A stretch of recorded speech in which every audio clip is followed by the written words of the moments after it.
starting with our basics here. This rate is pretty slow. 1, 2, 3, 4, 5, 6, 7 times 642. The rhythm here, you do see what looks like P waves before the QRSs. Seem a little better actually in this case in V1 rather than 2. So that looks like a P wave, that looks like a QRS. P and QRS. The problem is that you've got this additional one here that looks basically exactly like this P wave, right? So this is 2 P waves for every QRS. So we're dropping some beats, so we've got second degree block at least. And the question is, do we have type 1 or type 2 Winky Bach? I'm sorry, type 1 Winky Bach or type 2 Mobitz block.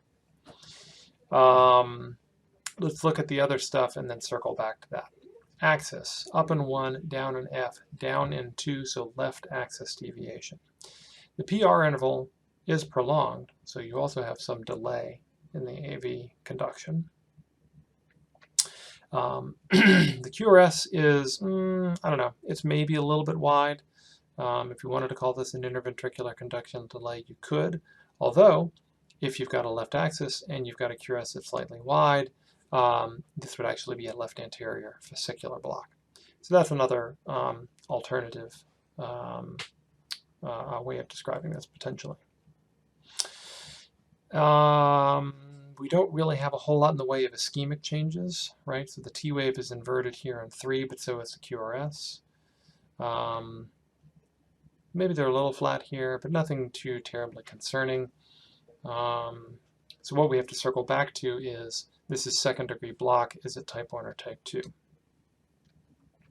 So you could potentially justify this as Winky Bach type 1 block by saying this conducts, and this prolongs, and then it just drops, and then the next one restarts and conducts.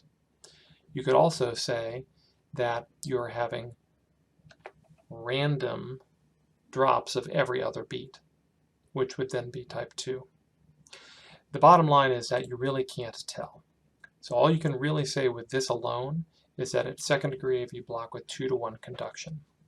The way that you would tell the difference is one of 2 ways. Either you put this person on a treadmill and exercise them to see what their heart rate does. If you have type 1 Winky Bach, you tend to have less block when the person is exerting themselves. So you would have better conduction, you would have a more obvious Winky Bach type of pattern, and that person probably doesn't need anything further done. If you have type Mobitz 2 block, that tends to not get any better. It may get worse with exertion, and then that person probably needs to have a pacemaker put in. So putting somebody on a treadmill is one way of doing it. The other that's probably just easier is extended monitoring, which, a lot of times these folks will come in because they're symptomatic with this sort of bradycardia, and if they do, they're probably going to get admitted. And then basically with 24 hours of telemetry, at some point, they should have an increase or a decrease in their heart rate so that you get to see a pattern that will make it easier to tell if it's type 1 or type 2 block.